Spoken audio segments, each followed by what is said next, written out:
Welcome to Snow Talk, where the Snow and Ice Management Association brings you trends, stories, news, and personalities that are shaping the professional snow and ice management industry. This season of Snow Talk is sponsored by Western Snowplows and Fisher Engineering. So settle in and let's talk snow. Hello and welcome to our first episode of 2025 of this year's season of Snow Talk, where we, of course, dig into all things snow and ice with members of SIMA. And again, my name's Evan Newman, and I'm excited to be joined today by Nick Alberalla for today's episode. Nick is the Vice President of Advanced Snow Management and Advanced Drilling, where he works to build a thriving business by living the mantra, trust through transparency. We'll explore that and how he uses his philosophy to grow the company, build team culture, and strengthen relationships, not only with his team, but most importantly with his clients. So Nick, welcome to today's episode of Snow Talk. Welcome to the Snow Talk studio, and thanks for joining me. Yeah, thanks for having me, Evan. I really appreciate it. And I'm excited to share a little bit about myself and the company. I'm 34 years old, vice president of a family-run business. Advanced Drilling has been in business for 30 years now. And Advanced Snow Management, this is our first year launching Advanced Snow Management. You know, with 30 years of drilling excellence and just a really strong business and culture, we have roughly 15 team members for the drilling business, and just kind of seeing like a cultural change as, you know, the younger generation comes up and a very older generation for drilling.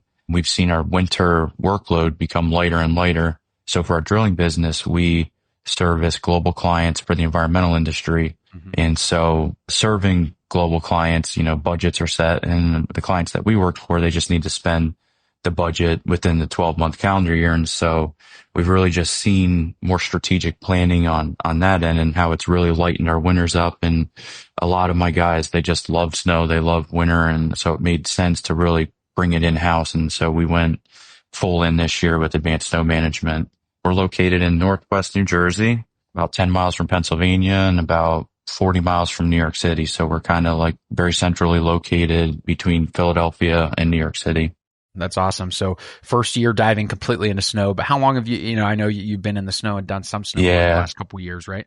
So this is our 5th year doing commercial snow and ice. We started, and I think we'll get into this a little bit further in the episode, but sure. My whole plan and philosophy with just building a separate service line in a new snow business was to subcontract. And I heard this on another podcast, but really finding crucial companies to subcontract for. And I knew on an operations end that would be so important to subcontract for other good companies that would just give us that hands-on experience in the field, how it's run and call outs and machinery and just like the cadence of really large scale snow and what it would take to really do that. So we spent 4 years building that groundwork experience, getting our guys in the field underneath someone else's direction. And that really helped me as a leader as well. You know, what did I like about it? What did I not like about it? And we worked for a couple different companies in that time. I really tried to strategically not work for the same person over that 4-year period. And where were the failures and things that I was disappointed with and things that I really loved and implemented in our business. And so that was a crucial building blocks to the foundation, if you will, to really launch a strong business going out into a pretty competitive marketplace. I mean, the tri-state areas, obviously, we're very densely populated. And so there's a lot of potential for work, but there's also some good competition. We have some really powerhouse companies in our area. So I did not want to launch a new snow business without some really good foundation. I obviously learned a lot about you, sat and talked with your wife and yourself for over an hour at the Snow and Ice Symposium over in Pittsburgh last year. I'm excited to have you share some more about these experiences with our listeners so that they're not just locked in my brain and yours, but something that we can share with the audience of folks who are looking to learn and engage and grow their businesses. So your approach is about providing more than just great service. It's about creating an open and honest dialogue with clients and with your team. Talk to me for a few moments here about how client education has helped and what necessary feedback you are looking for whenever sitting down and building a plan with these clients. Yeah, so I think the communication is key when engaging with a new client or past clients, communicating how we will do snow and instantly just understanding each other and if we're going to be a good fit for each other. So, I mean, everyone's busy. I'm not just not busy. My clients are busy. You're busy. Everyone's busy. So to be respectful of that open communication, like, hey, are we going to be a good fit together? Or maybe we're not. And that's totally fine. I probably have a couple good referrals of maybe someone you might be looking for. Mm-hmm. So I think that's like the start of it. How I always like to engage a new client. It's like, hey, this is how we do snow. This is how we track our work. Our billing is kind of based off of this. And what do you think about that? Then we'll talk about budget. Money is always a very uncomfortable thing to talk about, but it's like, if you're willing, we could put together a really comprehensive snow plan for you based off of either one, what you're already paying on a seasonal budget, or if you take, let's just say the last 5 or 6 years, what have you spent on snow? Let's match it up to a climatology report. And then we'll come up with a really solid plan of what your expenses could look like and what you could expect to spend with us moving forward. So back to the education part is we provide climatology reports in our proposals, and we'll talk about that in conversation up front, and then really just app tracking. Like, this is how we'll do it. This is what you could expect as far as weather, pricing, and then really just following through. So it's, communication is key. And then the education part with the snow and the climatology reports, and then the follow through is all tracked through the app. That's awesome. So really showing folks what they can expect, and then also showing folks during events and throughout the storm what your team is doing, so that there's this constant level of communication. And in the world of instant gratification, that's what folks are looking for, right? And I'm not saying I say this a lot. I'm an open book, and we'll run our business like an open book, and we show that them. Like, this is the pricing you can expect. Being open and transparent about everything is what really leads to trust. And so showing them that right off the bat, it's a great way to build not only a personal relationship with your client, but a strong business relationship. So. Yeah, absolutely. And I'm glad you bring that up, because in our last episode of the podcast, we talked with Dave Lammers and Billy Butts, and they even mentioned, like, you've got to be willing to build that budget with that client, because numbers aren't always something they want to talk about. But they're not educated on some of the equipment and some of the raw materials that we have to use as snow providers to properly service their facility. So I'm glad you mentioned that. So you also mentioned transparency building trust specifically. It's equal parts education, equal parts following through. So we kind of touched upon that, but how can company leadership work with sales and operations teams to ensure that we are following through on that commitment, to make sure that, hey, whatever the salesperson said over here is being done, but by the right hand? So I think systemizing, your process, or, systems and process alike, really helps with that. So sales will always do the same thing, like 1, 2, 3, and then you go back and it's 1, 2, 3. So how you sell to a client is going to be the same process every single time. And then that gets linked with operations, and then operations will do the same thing every single time. So how you tackle a snowstorm will be the same every single way. If you systemize operations, then everything should be streamlined. So pre-treating a storm, and then actually performing the work, and then post-treating. And then so you're documenting all that. And then communication starts before the storm. What's the weather looking like? Here's the game plan. Then we execute the game plan, and then we do a follow-up, with your client. Hey, things went to plan. We're really happy. Your property's in great shape. Here's your pictures. Feel free to check your dashboard to document. Is there anything that you were unhappy with? Is there anything we can do better? Most of the time, that's always a no, because we did exactly what we said we're going to do. And then we just keep building that, right? And just every time we do what we say we're going to do, it really just drives that nail a little bit deeper, that, hey, yeah, wow, these guys take this very seriously. And it starts to build naturally, right? And so trust through transparency is the mantra, but trust takes time to build. Transparency can only help fast track that, if you will. And so you can't really fast track trust, but it really is the key driver to help push that along, if you will. Right. It's the key building block, as you mentioned. And that's awesome. You've mentioned a few times in conversation here how tech influences that, how those pictures influence that, how those weather reports influence that. Tech's everywhere in our society. We obviously live in a society. It's instant gratification all the time. Our customer, like you said, wants to see those photos, wants to see it done. You mentioned that importance of follow up too. I think that's huge, and tech aids in that. Are there any other tools that you are leveraging to ensure that productivity, that efficiency, that level of transparency, to make sure that your teams are communicating with your clients to the advanced drilling standard? Yeah, I mean, I love tech. It's really changed the world we live in. I'm definitely on the fence when it comes to tech as a whole, because I do think building a business is also about building personal relationships and communicating and spending that human interaction one-on-one. So I do feel that tech like somewhat takes away from that. One thing, we live in a world where if you want something, you go to Amazon. If you need to know something, you go to Google. If you want to learn how to do something, you go to YouTube. And so the one thing that I always, and this is how we kind of teach and lead and grow people from within is experience. The one thing that your cell phone, iPad cannot teach you is experience. You cannot learn that from any kind of smart device. And so always leaning on your peers or leaders, gaining insight and knowledge via experience is really how you build a strong team.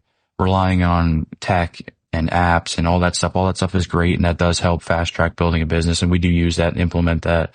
I do want to touch on how important it is not to just totally rely on that, because it can create a false sense of, education, awareness, to a sense of like, oh yeah, I got this. I know what I'm doing. I'm going to launch a business and I know what I need to know and serve.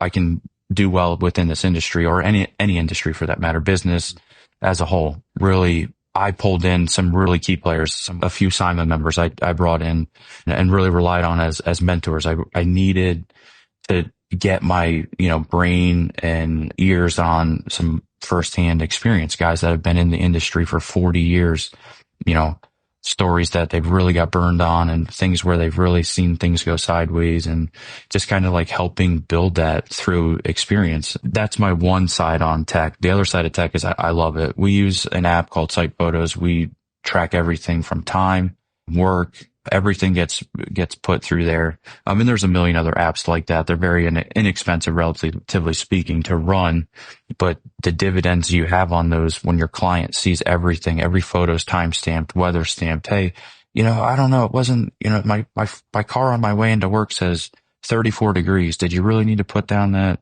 last salt application at 3 a.m.? Well, we have a photo that has the temperature at 29 degrees, ice on the ground, you're opening in 45 minutes. And it just really takes a lot of question out of it because, hey, don't take my word for it. We have some proof to back this up. And then even every bill that we send gets submitted with a certified snow total. I know that's been really big within our industry in the last 12, maybe 24, 18 months. Guys have really pushed, billing, the transparency in billing, because again, transparency builds trust. And so, when you get a bill for work that you haven't seen be performed, you're really not privy to that firsthand experience. You're like, oh, here's the bill. Here's a certified snow total. Okay, this all matches up. Here's some pictures and, a time log stamp of the work that was done. All right, this makes perfect sense. Let's get them paid and we'll move on. So just systemizing all of it from start to finish really helps with that. And in the app, without an app, it makes it very messy to try and do that. So it's really helped with that transparency factor. Yeah, absolutely. And I'm glad you dove in a little bit there about, hey, tech is a great solution. You gave us some examples of how it is a good solution, but it's important to remind ourselves that tech can only take us so far in the relationship building and in the business building and that experience that comes with it. And I'm just glad you touched on that, even for my own personal reminder, because I think that so often we lean on the tech, we lean into the tech, but, we forget about how important that personal touch is and that relationship building is that comes with the business. And again, that honesty in billing and all those things can be done because of tech. But at the end of the day, they're only going to trust you if you've built that relationship, as you mentioned. Right.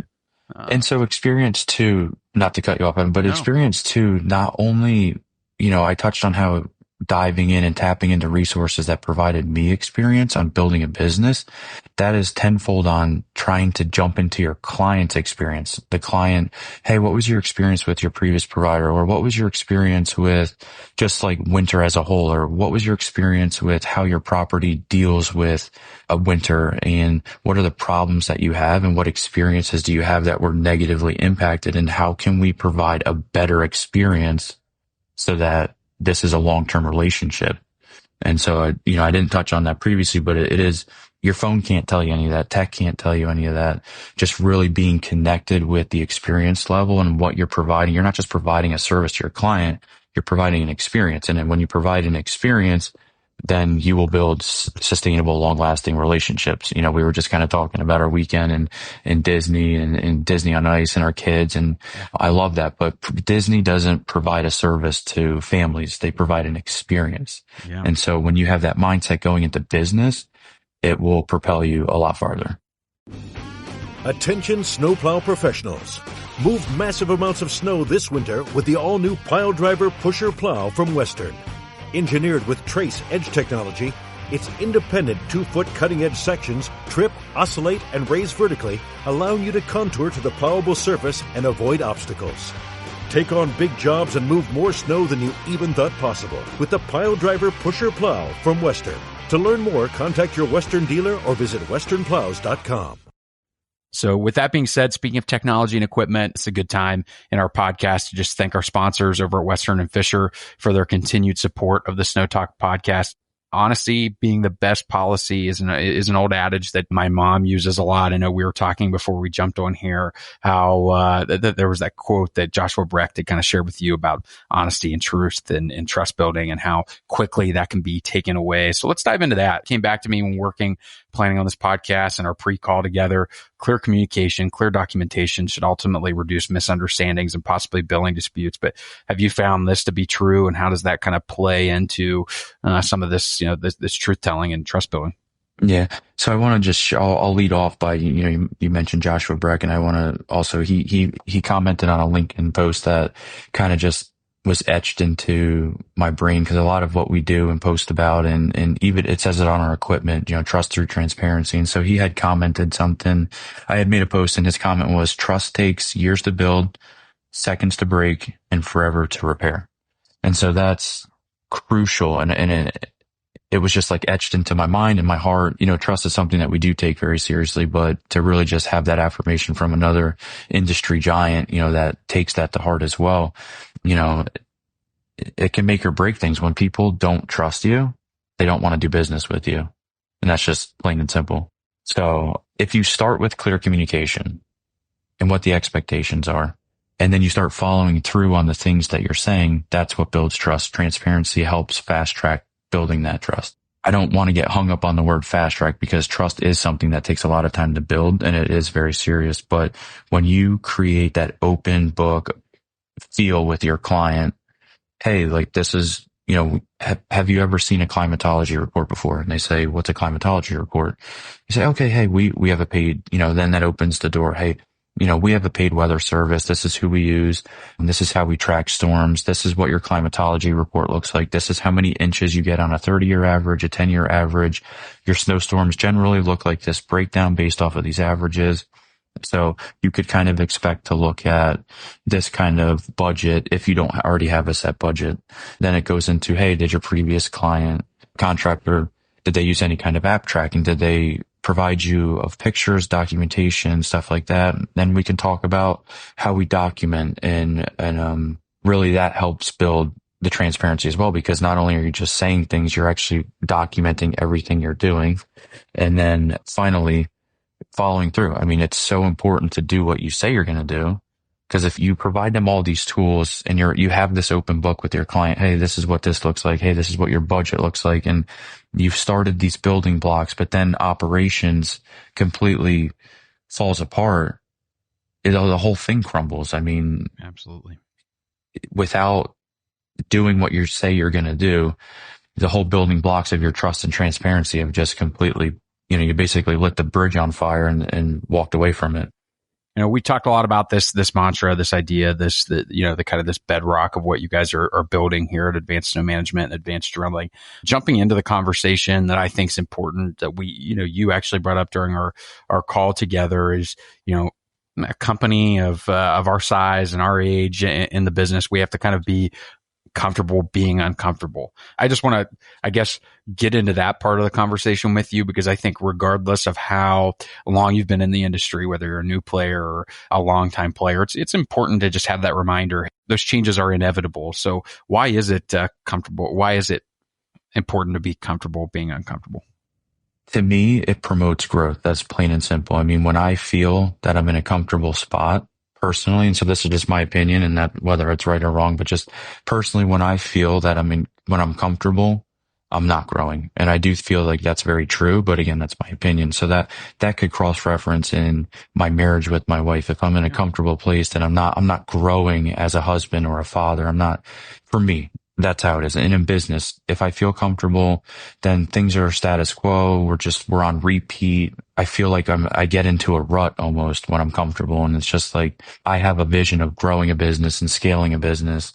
And so when I get comfortable, it just seems like maybe I'm not pursuing or really driving hard enough. And so being uncomfortable to me always promotes that growth in personal and business relationships, whether that's taking on a new fleet order or really ramping up your sales. I really want to sell X amount of dollars, or if I bring in X amount of machines that should generate revenue, or this is really what we want our footprint to look like. Or, I mean, it can look like a lot of different things. So not just necessarily me saying comfortable being uncomfortable. For me, that looks like growth. It could look like something else for another individual or another business. So I don't want to sit here and say, hey, if you feel comfortable in your business and you're probably not doing something right, that's not what I'm saying whatsoever. Just for me, and at the stage we are with a business, we have a 30-year drilling business that's just been an awesome family-run business. Our clients trust us. They love us. And so just piggybacking off of that and really launching large-scale snow operations, it was more natural. I don't want to use the word easy. Launching any business is not easy. For me, being ingrained in a family-run business my whole life, it was just natural, and it was the next progression step. For us as a family, launching a service line, that's a little uncomfortable because there's a lot of unknowns. In a world where, inflation, machines cost twice what they used to cost, and, navigating really just real world challenges when you're launching a new business, that's uncomfortable. It's uncomfortable creating a sales team for something you've never had to sell before. When we were subcontracting, that was just, hey, yeah, you guys want to keep growing? I have more sites. You guys do an awesome job. Here, I'll just dump another portfolio on your lap. You didn't really have to launch a sales team for that. So really just a lot of growth and a lot of new things happening. It's uncomfortable.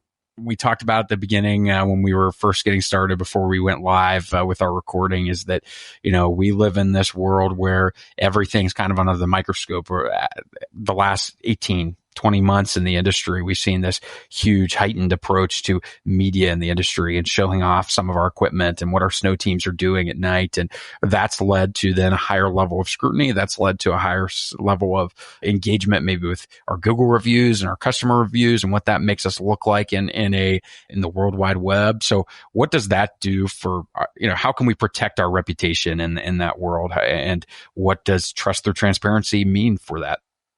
And you kind of said honesty is the best policy. That's the old adage. And I grew up in that very same philosophy. And so always doing what you say you're going to do, and then always doing the right thing, no matter how uncomfortable it is. And right. So I didn't touch on this on the last question, but when situations happen, and that's always going to happen, whether it's I backed into a light post or we spilled fuel on the ground while refueling, and hopefully that never is an issue for anyone, but right. Situations are always going to happen. Problems will always arise. And that's how do you navigate that?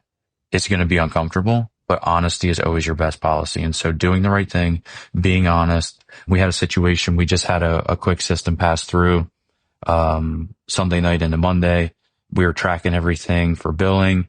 My one site manager, time got away from him. He clocked out an hour late. He's like, hey, listen, I meant to clock out at 3:30 a.m. but I just remembered I clocked out at 4:30 a.m. No problem. All good, documented in the app. Next thing I did was jump on the phone with the client, send him an email, send him a text. Rather, I didn't call him at 4:30 in the morning, but I said, hey, I sent him a text and I sent him an email. Hey, just so you know, we clocked out an hour late. The bill is not going to reflect that. I just want you to know time got away. And it's a very simple thing. It's a very low level situation, but over communicating through these problems and situations just reinforces trust, honesty, transparency. And when everything's good, business is fine, everything's flowing, that's great. And it just makes it so much easier. But when situations come up, problems arise, it also makes that somewhat easy as well, because they know, hey, look, I know these guys, I trust them, like we'll make it right, whether it's shave an hour off the bill or, hey, we back into a light post. They don't need to sweat it. Like, are we going to have to get into a fight? Are we going to court over this? Who's going to pay for the light bill? No, the light pole rather, no, we'll pay, it was our fault. We have photos of it. We documented. Yep. The loader's literally sitting on top of the light pole. That was our fault. We're going to pay for it. We'll make it right. And as soon as we can get on it, we're going to get on it, but don't worry. Like, we will make it right. So they're going to trust the words that we have spoken will lead to actions that are done.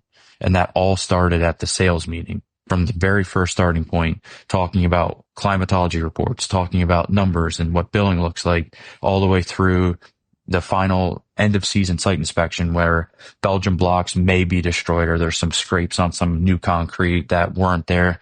Let's go back, look at the pictures. Oh no, yeah, you're right. Those were not there. We'll figure out, we'll come up with a game plan and we'll make this right for you. That's clearly our fault. Or, hey, that curb was not damaged before. We'll cut it out and get a new curb line in there for you. But likewise, it also protects us as well. The parking lot was very chewed up and it looks even worse after winter. We remember we had that conversation about this section of parking lot in our sales meeting, and we had some concerns about that. And if you look at the email timestamp July 32nd, there is no July 32nd, obviously, but I'm just saying, if you go back that far in a situation, hey, remember we talked about this. And so really that, words leading to actions to follow through, and then really just driving home and starting at the top, the leadership, right? That's our philosophy. I live my life by that. I lead my marriage like with those words, and then that all transmits down through the business.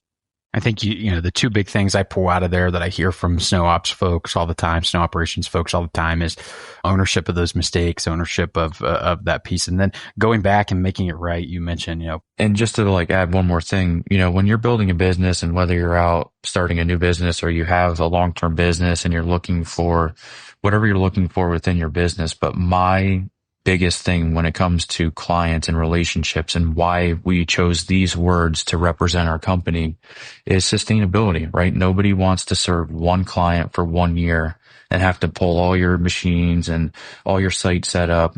Nobody wants a high turnover rate, whether that's employees, sites, clients, so building a sustainable relationship for the client and contractor alike, it's all based around trust. When people trust you, they want to do business with you, and they'll want to do repeat business with you. And so really those were the core words and mantra, if you will, to build for me, is to really keep building that bridge to sustainability.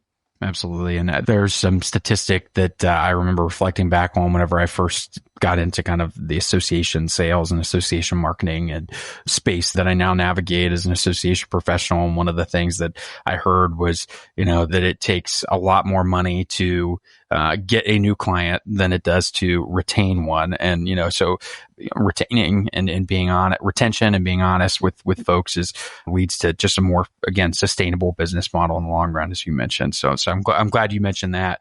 I guess my final question for you, Nick, is in regard to a question we get a lot from our listeners and from our members, is this idea, we see it all the time in commercials and across the U.S., is this idea of transparent pricing. We offer the transparent pricing on our HVA systems, our drilling, and so on and so forth.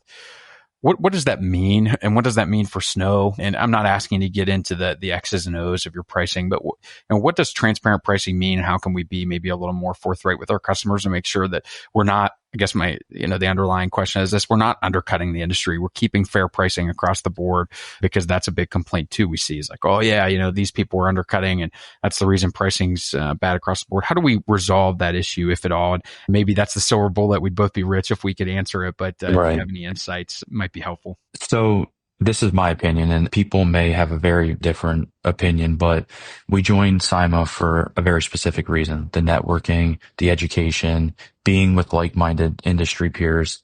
My answer to this question is going to be transparent with with fellow contractors. Be transparent with your competition. I know the word competition as a whole, I think about two football teams are battling against each other. Somebody has to win. In my market, specifically in the tri-state area, everybody wins. There's so much work to be had you'll go faster alone, but further together. And so that's my philosophy. And so I'm friends with Josh Gomez. I'm friends with Scott Lesack from Castle Rocks. I'm friends with the guys from Executive Snow Control. I'm friends with all these guys. I'm not saying that we sit down and have Sunday dinner together. That's not what I'm saying, but really just being truthful, trustworthy, transparent. Hey, if a site comes up, and you guys say this all the time, hey, I know you were on this site last time, I'm just reaching out and wondering why they're reaching out to me. Seems kind of odd, we're friends, just that respect. I think respect amongst your industry peers and being transparent with them will push the industry further faster than you could by undercutting or, hey, I really want that site. I'm right next door. Let me cut the price on it just so I can get it. That's not a sustainable business model to me. It never has been. A one-hit wonder is not going to get you 10 years of business down the road. What will get you 10 years of business down the road is being truthful, trustworthy, honest, and respectful of everyone that you surround yourself with. And so when we use the word competitor, that's really just a natural word because you are doing business against these other people. But these are our friends. These are people that we want to have healthy competition, if you will, with, because we know their pricing is aligned. We know that they treat their customers with the same values that we will treat our customers with. And so if you have this pool of companies or really guys and maybe just guys and gals, really just leaders, maybe the word I'm looking for is if you have this pool of leadership that all comes together, value aligned is something that I like to use a ton.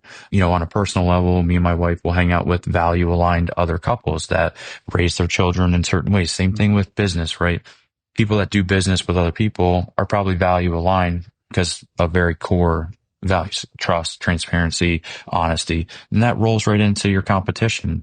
Like I said, I'm friends with all these guys because they do what they say they're going to do and we share the same values. And so that's my silver bullet to what does transparent pricing look like within the industry? It's, be respectful of your peers.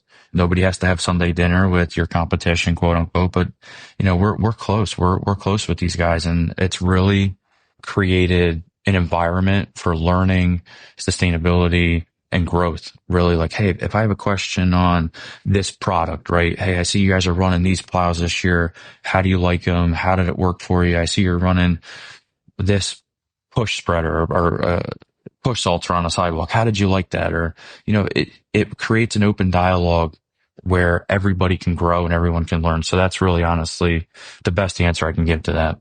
I appreciate it, Nick. I appreciate that honest and forthright answer. And I think that if you ever decide to leave drilling and snow, which I don't think you will, but if you do, a career in marketing and in the association space of bringing people together could be one for you because you, trust through transparency, huge and a great, not only tagline, but lesson to live by. But I love, faster alone, but, further together. I think that's a great reminder of what we can do when we're all kind of marching to the beat of the same drum, if you will. So I appreciate you sharing that as well as some of the ways that we get there. So Nick, thanks again. I really do appreciate it. You and I laughed. We could spend probably 2 hours and we wish we could have done this in person, just chatting back and forth. But I appreciate you taking the time just out of your schedule to join me in the midst of the snow season. As always, it's just a pleasure to learn from you and your business and your team, as well as that network of people that have impressed so much upon you. So if you're listening and you like today's episode, feel free to share it with a colleague or industry peer. But Nick, anything that you would leave the group with, any final kind of parting words? Yeah, I think the biggest takeaway and one thing that I found so helpful, and it did start with SIMA because my first year really wanting to go full scale snow. This was a couple years ago when we joined SIMA, was don't be afraid to reach out. Don't be afraid to talk to some of your competition. I sat down at a lunch table with Jeff Heller at Hartford, Connecticut 2 years ago and just started talking and started asking him questions. And hey, these are my concerns about X, Y, and Z about starting a large scale snow company. And what is your life experience on this? And so me and Jeff talk very frequently about snow and about other things. And really my best parting advice is, touching back to some of the very few things that we talked about is the tech and AI and phones and instant gratification world that we live in. I've personally found that tapping into other people's experience has been the best resource for me. It has helped me fast track building a business internally. It's helped guide decisions and things we purchase and sites we go after and clients that we're seeking. That's all based off of other people's good and bad experiences. And so experience as a whole is something that is invaluable, whether it's a good experience or a bad experience. You're going to learn from both of them and how that shapes decisions moving forward. So leaving you, that would be my advice to even guys that have been in business for years that have just never talked to their competitors, or guys who are, really wanting to start out and launch a small or residential snow business or a large scale snow business. Some of your greatest resources are going to be other people's experiences.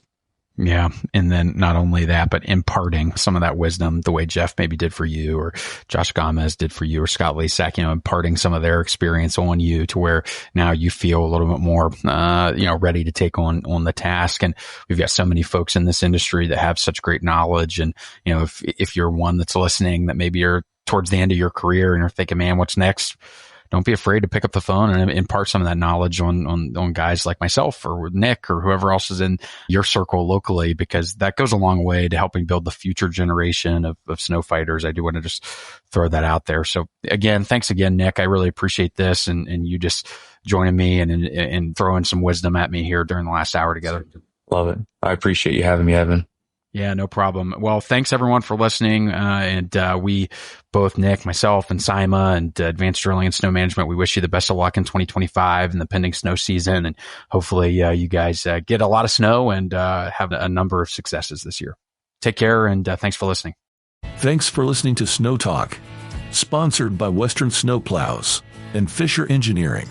Check out all of our episodes at sima.org/podcast.